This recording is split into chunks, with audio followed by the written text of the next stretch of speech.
नमस्कार दोस्तों, अभी हम इस वीडियो में Bihar board class 10th Sanskrit का जो अर्धवार्षिक परीक्षा 24 सितंबर के दिन द्वितीय पाली में होने वाला है उसका सब्जेक्टिव क्वेश्चन आप सभी को बताने वाले हैं।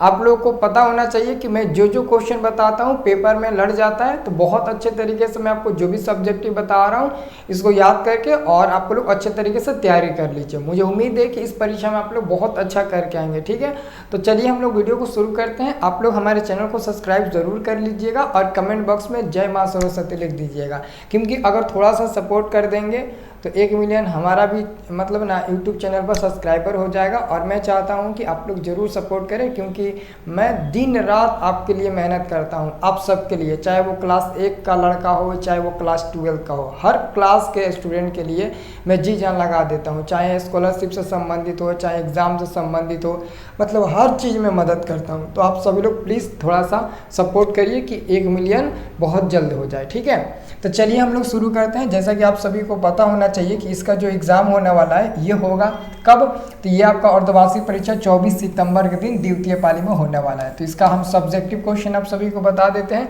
आप लोग बहुत अच्छे तरीके से याद कर लीजिएगा। ठीक है ना, देखिए हम आपको जो जो क्वेश्चन बता रहे हैं ना उसको बहुत अच्छे से पहले आप लोग याद कर लीजिए। आपको दिख रहा है ना बढ़िया तरीके से। तो आइए दोस्तों इसको हम लोग देखते हैं। देखिए आपका पहला नंबर क्वेश्चन है कि कर्मवीर कथा से हमें क्या शिक्षा मिलती है। बहुत ही मोस्ट इंपॉर्टेंट क्वेश्चन पूछा गया है कि कर्मवीर कथा से हमें क्या शिक्षा मिलती है। तो आप सभी लोग याद रखिएगा, कर्मवीर कथा समय शिक्षा मिलती है। कर्मवीर कथा से हमें यह शिक्षा मिलती है कि निष्ठा, परिश्रम एवं स्वभाव से ही किसी भी व्यक्ति मंजिल को आसानी से पा सकता है। इसलिए मनुष्य को अपने कर्म के अनुसार हर काम को करना चाहिए, किसी भी मनुष्य को लालच नहीं करना चाहिए। ये हम लोग लिख देंगे।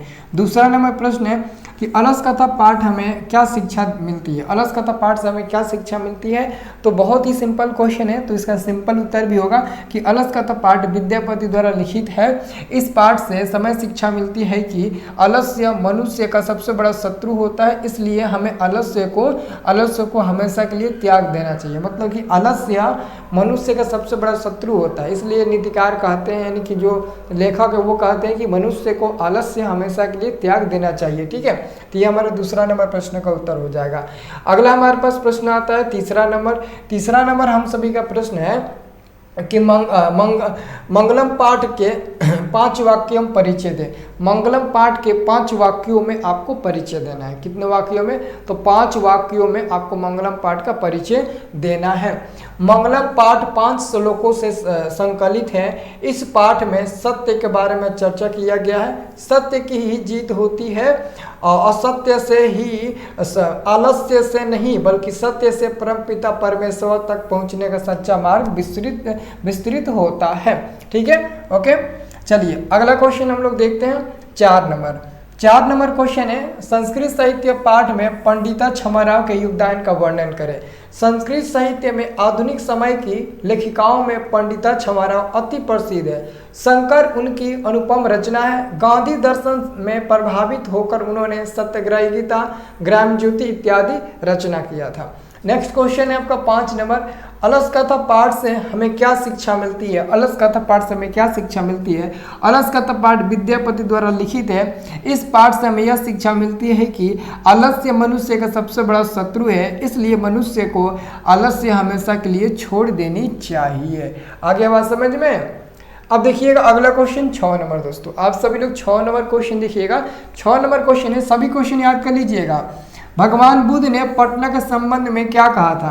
तो भगवान बुद्ध ने पटना के संबंध में क्या कहा था। भगवान बुद्ध ने पटना के संबंध में कहा था कि यह गांव एक दिन महानगर होगा, किंतु आपस में लड़ाई झगड़ा, आग लगी और बाढ़ से पीड़ित रहेगा। यही भगवान बुद्ध ने भविष्यवाणी किया था और बिल्कुल उनका भविष्यवाणी बिल्कुल सही भी हुआ। अगला क्वेश्चन हम लोग देखेंगे। अगला क्वेश्चन है 7 नंबर। दोस्तों 7 नंबर आप सभी का क्वेश्चन है कि सिख संप्रदाय के लोगों के लिए पटना क्यों महत्वपूर्ण है। बिहार राज्य की राजधानी पटना में सिख संप्रदाय के 10वें गुरु गोविंद सिंह का जन्म स्थान है, इसलिए यह स्थल सिख संप्रदाय के लोगों के लिए महत्वपूर्ण है। 8वां नंबर क्वेश्चन है देवव्रत की प्रतिज्ञा क्या थी। देवव्रत की प्रतिज्ञा थी कि मैं कभी भी विवाह नहीं करूंगा और आजीवन अखंडित ब्रह्मचर्य को धारण करूंगा। मैं राज्याधिकार किसी का भी नहीं ग्रहण करूंगा, मैं किसी को तंग नहीं करूंगा, किसी को नहीं सताऊंगा। ठीक है, इन्होंने प्रतिज्ञा लिया था।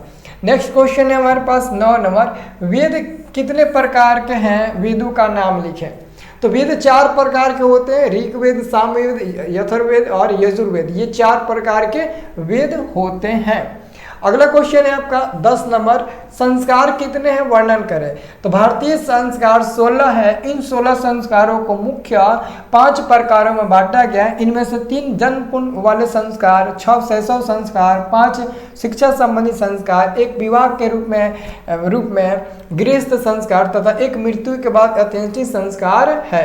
प्रत्येक संस्कार में कई सारे कर्मकांड निर्धारित होते हैं। तो बहुत ही अच्छे तरीके से उम्मीद है कि आप लोग लिख देंगे, ठीक है ना। और आप लोगों को मैं बता देना चाहता हूं कि अभी मैं आपको जितना भी वीडियो दूंगा, चाहे वो जितना जो भी क्लास का आपका वीडियो हो, आप उसे देखकर अच्छे से तैयारी करना, क्योंकि कोई भी क्वेश्चन याद करने से नॉलेज कम नहीं होती है, नॉलेज बढ़ती है। तो आप अच्छे से याद करिए। अब बाकी आगे का एग्जाम जो है, वो एग्जाम कैसे आपका जाएगा, कैसे नहीं जाएगा, वो हमारे ऊपर छोड़ दीजिए। बस आप लोग अच्छे से तैयारी करिए, अच्छे से वीडियो देखते रहिए, ठीक है ना। 24 तारीख दिन आपका पेपर होगा। अभी आपको टेंशन लेने की जरूरत नहीं है, अच्छे से आप लोग पढ़िएगा, ठीक है। ओके, कोई भी प्रॉब्लम होगा आप हमें कमेंट करके ज़रूर पूछिएगा, ठीक है।